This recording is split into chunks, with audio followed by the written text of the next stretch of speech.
जन जन की सेवा में समर्पित विजयानंद डायग्नोस्टिक सेंटर, लुधियाना का पहला वातानुकूलित charitable hospital. Vijayanand diagnostic centre सभी ओपीडी विभाग में रोगियों का निरीक्षण सुयोग्य एमडी डॉक्टरों द्वारा किया जाता है। विजयानंद डायग्नोस्टिक सेंटर, बसंत रोड, सिविल लाइंस, लुधियाना। मैं पता लगाता हूँ, तू माल लूटने के लिए तैयार रहना।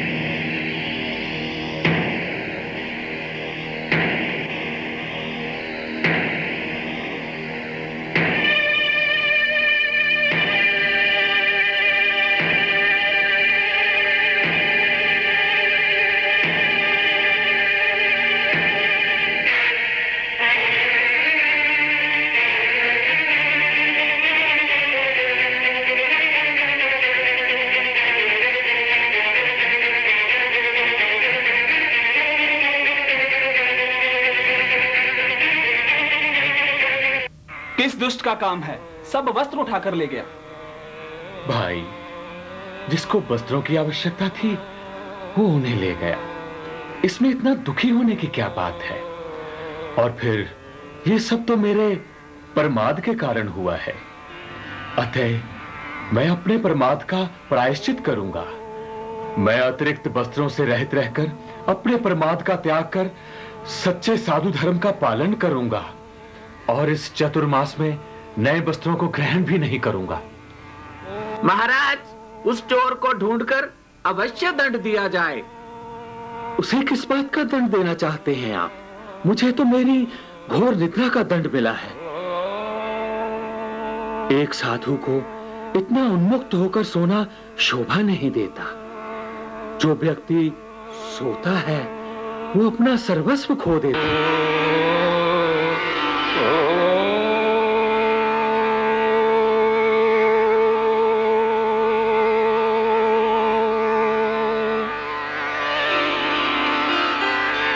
भगवान की वाणी का सम्मान भी वैसा ही करना उचित है जैसा कि भगवान का। भक्ति पूर्वक किया हुआ स्वाध्याय कर्म क्षय और शांति का कारण बनता है। बुद्धिमान को उपदेश की आवश्यकता नहीं रहती, वह स्वयं ही अपने कृत्यों को समझता है। विद्या और आचरण से जीव दीर्घ मार्ग वाली चतुर्गति रूप संसार रटवी को पार कर सकता है। विद्या स्वाध्याय से प्राप्त होती है, विद्या से आचरण का ज्ञान होता है। स्वाध्याय करने से ज्ञान अवर्णीय कर्म का क्षय होता है और साथ ही सभी तरह के दुखों से विमुक्ति हो जाती है। स्वाध्याय में लीन रहने से मन के सभी क्लेश दूर हो जाते हैं। स्वाध्याय करने से चिंतन शक्ति बढ़ती है। चिंतन मनन से आत्मा को जो कुछ लाभ होता है वह अवर्णनीय होता है। अरे तुलसी, इतने काम के लिए इतनी देर लगा दी? जल्दी करो भाई।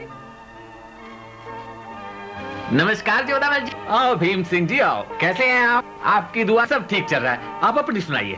जोधामल जी, श्री रूपचंद जी महाराज के बधौड़ आगमन ने तो काया ही पलटती है। ऐसे सच्चे साधु के दर्शन पाकर हम धन्य हो गए हैं। सत्य कह रहे हो भाई। उनके ज्ञान और दर्शन ने तो हमें वास्तविक जीवन में एक नई राह दिखाई है और उनकी प्रेरणा से हजारों लोगों ने सच्चे जैन धर्म को अपना लिया है। जोधामल जी, तभी तो हजारों लोग बैलगाड़ियों घोड़ों पर बैठकर महाराज के दर्शन करने के लिए आ रहे हैं। अपार जनसमूह को देखते हुए हमें तो उनके ठहरने और खाने की व्यवस्था की चिंता हो रही थी, लेकिन महाराज तो सर्वज्ञाता हैं, उन्हें तो हर बात का ज्ञान है। अरे हाँ भाई हाँ, बथौड़ निवासियों की कठिनाइयों को देखते हुए महाराज जी ने ये ऐलान करवा दिया है कि सभी लोग सादा खान पान करें और मेरे दर्शनों हेतु कोई किसी वाहन पर ना आए। और उन्होंने तो यहाँ तक कह दिया है कि अगर कोई भी व्यक्ति इस बात की अवहेलना करेगा तो वो उसके गांव में 1 साल तक नहीं जाएंगे। बहुत अच्छी बात है। धार्मिक निष्ठा और शादी का जन जन में अनुमोदन करने के लिए इससे बढ़िया बात और क्या हो सकती है। यही तो उनकी महानता है। सच मानो जैन समाज ऐसे साधु को पाकर धन्य हो गया। हाँ भाई। अरे भीम सिंह, बातों बातों में समय का आभास ही नहीं रहा। आओ चले, महाराज जी के प्रवचन का समय हो गया है। जो श्रावक जिन देव की वाणी और उनके चरणों में श्रद्धा रखता है, मेरा दृढ़ विश्वास है कि वो भव भव के सागर पार कर जाता है। भव भव के सागर पार कर जाता है। इन देव तेरे चरणों में मुझे ऐसा दृढ़ विश्वास हो। जिन देव तेरे चरणों में मुझे ऐसा दृढ़ विश्वास हो। जिन देव तेरे चरणों में मुझे ऐसा दृढ़ विश्वास हो।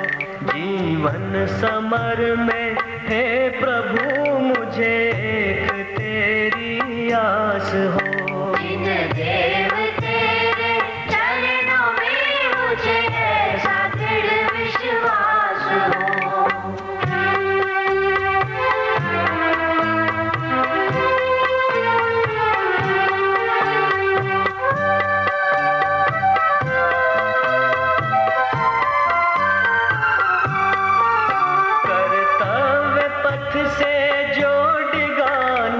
विघन गण आवे मुझे।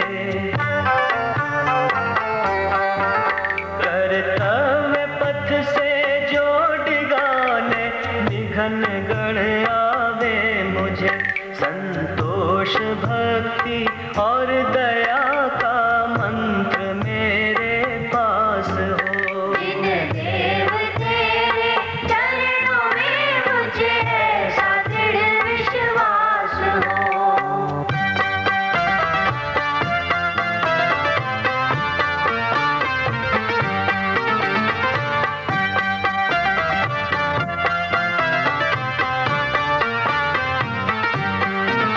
संसार सागर में बहा दूं प्रेम की मंदाकिनी।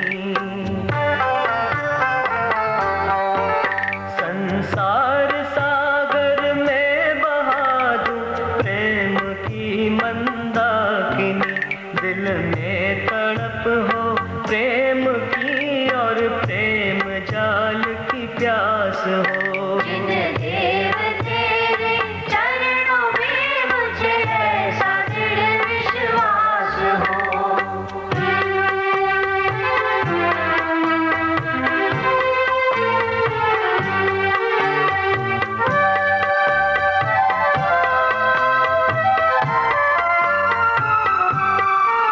निज भाव भाषा देश का गौरव मुझे दिन रात हो। निज भाव भाषा देश का गौरव मुझे दिन रात हो। निज धर्म हित यह प्राण हो और मन कभी न उदास हो। जिन देव तेरे चरणों में मुझे ऐसा दृढ़ विश्वास हो।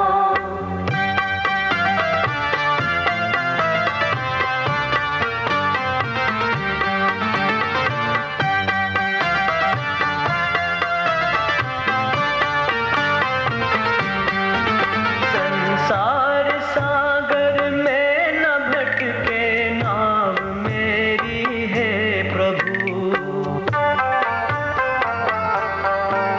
संसार सागर में न भटके नाव मेरी है प्रभु।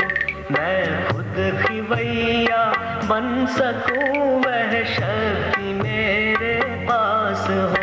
जिन देव तेरे चरणों में मुझे ऐसा दृढ़ विश्वास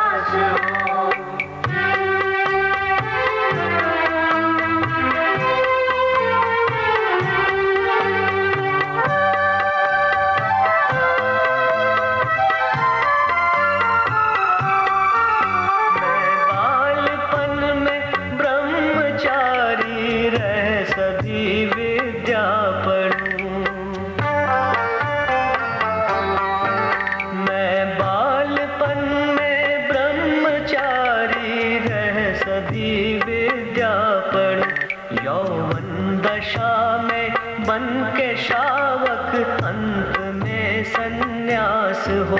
जिन देव तेरे चरणों में मुझे ऐसा दृढ़ विश्वास हो।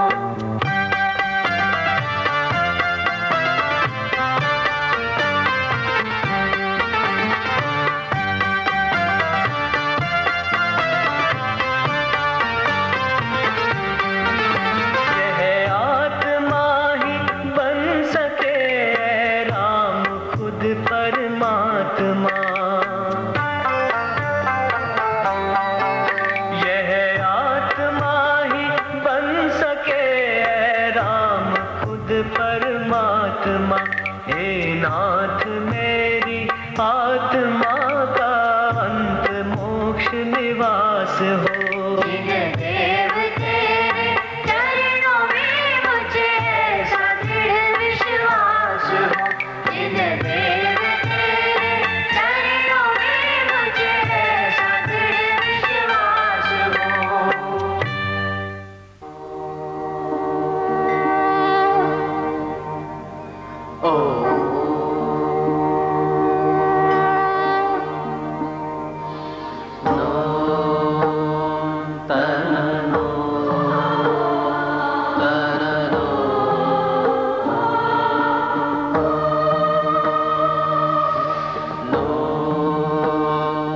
महाराज प्रणाम। रुकिए महाराज। महाराज, क्या अपराध है मेरा कहिए सरदार जी। जो मेरा प्रणाम स्वीकार नहीं हुआ? सरदार जी, एक शिकारी और साधु में क्या मेल हो सकता है? हाँ, यदि आप शिकार का परित्याग कर दें तो ये साधु अपना भाव प्रकट कर सकता है। महाराज, मेरे कोई संतान नहीं है। धन, जमीन, यश, वैभव सब कुछ है। शिकार तो मैं केवल समय बिताने और मन बहलाने का साधन बना रखा है। यदि संतान हो जाए तो मैं शिकार करना छोड़ दूंगा। सरदार जी, परोपकार में निस्संदेह अपना ही भला है। यदि आप दूसरों का भला करोगे तो आपका अपना ही भला होगा। हाँ, जहां तक संतान का प्रश्न है तो मेरे कहने अथवा ना कहने पर यह निर्भर नहीं करता। ये तो आपके अपने भाग्य की बात है। अच्छा, अब मैं चलता हूं।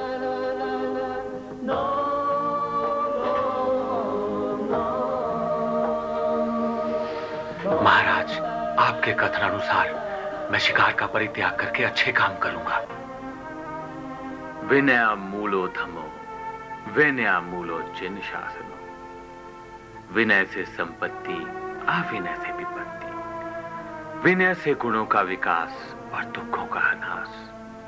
विनय से सुगति और अविनय से दुर्गति मिलती है। उत्तम पुरुषों की संगत में रहने से, उनके साथ बैठने से, उनके साथ बोलचाल रखने से, उनके संसर्ग में रहने से, समय का सदुपयोग करते हुए विद्या को प्राप्त करने से विनय की प्राप्ति होती है। विनयवान ही आचार्य एवं गुरु का कृपा पात्र बनता है। विनय के बिना ज्ञान की प्राप्ति ही नहीं होती और बिना ज्ञान के जीवन में सदचरित्र नहीं उतर पाता। जो शिष्य गुरुजनों की आज्ञा का उल्लंघन करता है, गुरुजनों के सानिध्य से दूर रहता है, जो गुरुजनों की आज्ञा के प्रतिकूल आचरण करता है और जो तत्व ज्ञान से रहित है, वही शिष्य अविनित कहलाता है।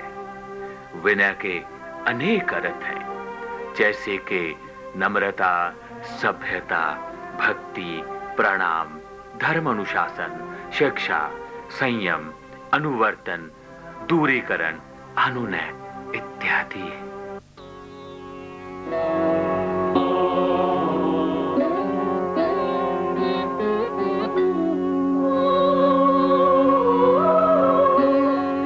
माई, तुम भी गोचरी का लाभ ले लो। मैं गोचरी का लाभ लूंगी। मैं भी अवश्य गोचरी का लाभ लूंगी। लाओ, मुझे दो। मैं भी गोचरी का लाभ लूंगी। लाओ, ये लीजिए महाराज, ये लीजिए।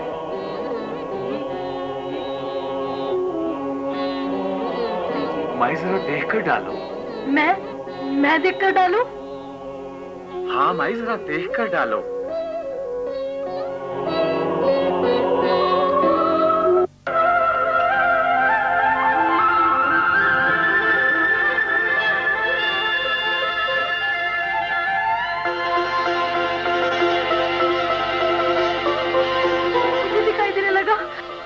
चमत्कार हो गया महाराज। महाराज आपने मुझ पर बड़ी कृपा की है महाराज। मुझे दिखाई देने लगा महाराज। आप धन्य है महाराज।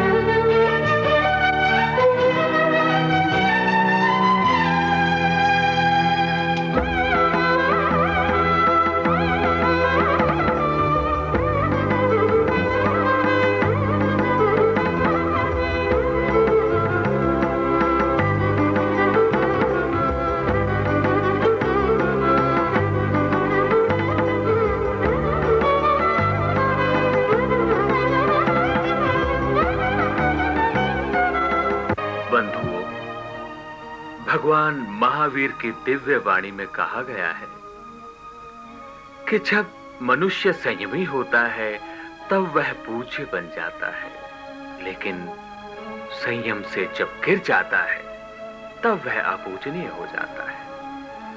संयम का मतलब है अपने पर अनुशासन। जो इंद्रियां और मन हमें बाह्य जगत से जोड़ रहा है उसे भीतर के जगत से जोड़ लेना, अर्थात अतीन्द्रिय स्वरूप से परिचित हो जाना, अपनी शक्ति से परिचित हो जाना। संयम व्यक्ति को शक्तिवान बना देता है, ऊर्जा का विकास कर देता है। इस ऊर्जा व शक्ति के आगे दुर्वृत्तियां ठहर ही नहीं सकती। इसलिए भगवान महावीर ने कहा है, स्वयं की शक्ति से परिचित हो जाना ही संयम है। संयमी व्यक्ति में इतनी क्षमा आ जाएगी, वहां क्रोध ठहरेगा ही नहीं। संयमी में इतनी ऊर्जा विकसित हो जाएगी, वहां काम वासना सर उठाएगी ही नहीं। कैथल को बिहार करते रास्ते में एक छोटा सा ग्राम आया और कुछ दिन वहीं रुकने का फैसला किया। एक ठारे में निवास किया। 3 दिन गोचरी को जाते रहे मगर कुछ आहार नहीं मिला।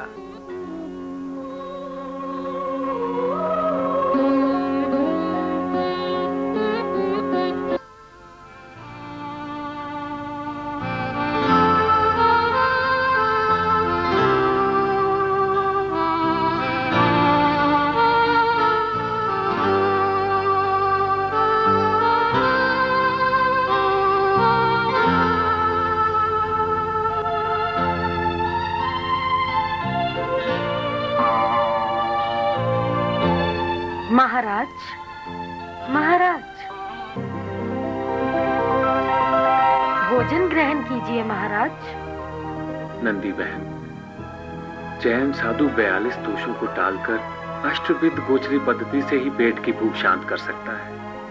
महाराज मैं 2 दिन से देख रही हूँ, आप गांव में भोजन के लिए जाते हैं लेकिन बिना भोजन लिए वापिस आ जाते हैं। आपने 2 दिन से कुछ भी ग्रहण नहीं किया महाराज। महाराज कृपा करके ये भोजन ग्रहण कीजिए महाराज। और हाँ, ये दक्षिणा भी स्वीकार कीजिए। मैं आपकी भावनाओं को समझता हूँ, लेकिन द्रव्य क्षेत्र, काल और भावों को देखते हुए साधु अभिग्रह को धारण करके ही गोचरी करता है, और दक्षिणा तो कभी भी स्वीकार नहीं कर सकते। महाराज आप भोजन तो ग्रहण कीजिए। नहीं बहन, नहीं। महाराज नहीं। इनकार मत कीजिए महाराज। नहीं बहन, लीजिए ना। नहीं, मैं आपके पाँव पड़ती हूँ। मत करो। मैं आपके पाँव पड़ती हूँ महाराज। नहीं नहीं, ये आपने क्या कर दिया? मैं एक जैन साधु हूँ और जैन साधु के लिए स्त्री स्पर्श सर्वथा वर्जित है। आपने ये स्पर्श करके मेरे लिए बहुत बड़ी विपदा खड़ी कर दी है। अब मेरे को अपनी इस भूल का प्रायश्चित करना होगा। आप कृपा करके ये भोजन ले जाइए और मुझे अपने वीतराग प्रभु से प्रार्थना कर लेने दीजिए। मुझे क्षमा कीजिए महाराज, मुझसे बहुत भारी भूल हो गई है।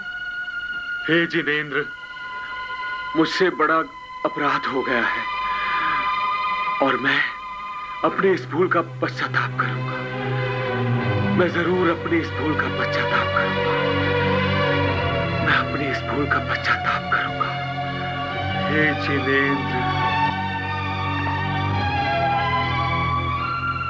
हाँ तो फतवे चंद। जी मालिक। गांव का सारा लगान मिल गया? जी मालिक, 1-2 घर रहते हैं। ठीक है, उनसे भी ले लेना। जी मालिक। राम राम मुखिया जी। आ गई लक्ष्मी चंद। मुखिया जी, आप यहाँ बैठे हैं? मैंने तो आपको कहाँ कहाँ नहीं ढूंढा। पता है, गांव में एक साधु आया हुआ है। हाँ हाँ, देखने में तो बड़ा भला आदमी लगता है। भला माने? अरे रहने दीजिए मुखिया जी, मैं बताता हूँ उसकी करतूत।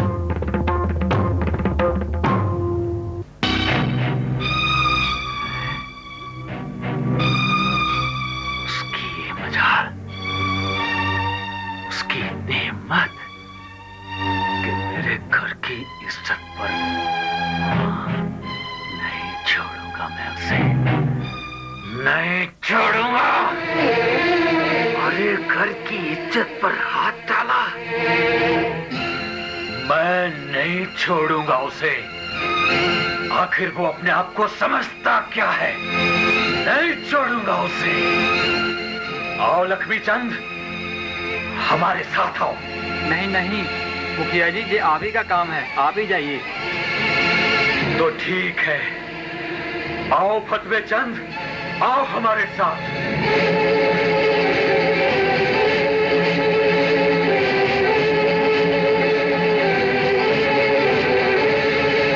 अरे ओ बाबा, कथा के ठोंगे चाहता फिरता है तू, पाखंडी बाबा है तू। मारो इसे। इसका तो किस्सा ही खत्म कर देते हैं। क्यों आवेश में क्यों आते हो? कुछ विवेक से काम लो। यूं झूठे अपवादों में फंसकर क्यों होश गंवा रहे हो? जरा धैर्य से काम लो चौधरी। अरे ओ ढोंगी बाबा, वो कोई और होंगे जो तुम्हारी बातों में आ जाएंगे, लेकिन मैं उनमें से नहीं हूं जो तुम्हारी चिकनी चुपड़ी बातों में आ जाऊंगा। फतवे चंद, मारो इसे। रुक जाइए, कितना अनर्थ है ये। एक तपस्वी के प्रति ऐसा व्यवहार। 3 दिन से भूखे इन महाराज ने मेरा लाया हुआ भोजन तक ग्रहण नहीं किया, मुझे चरण तक नहीं छूने दिए। स्त्री स्पर्श को पाप मानने वाले इन महात्मा के साथ ऐसा दुर्व्यवहार, ऐसा अनर्थ। क्षमा मांगिए इनसे। महाराज, मुझे क्षमा कर दीजिए महाराज। इसमें क्षमा वाली कौन सी बात है? कई बार अज्ञान और क्रोध के आवेश में आकर मनुष्य कोई भूल कर बैठता है, लेकिन सच्चाई तो यह है कि भूल करना कोई अपराध नहीं है। जन जन की सेवा में समर्पित विजयानंद डायग्नोस्टिक सेंटर, लुधियाना का पहला वातानुकूलित charitable hospital. Vijayanand diagnostic centre सभी ओपीडी विभाग में रोगियों का निरीक्षण सुयोग्य एमडी डॉक्टरों द्वारा किया जाता है। विजयानंद डायग्नोस्टिक सेंटर, बसंत रोड, सिविल लाइंस, लुधियाना।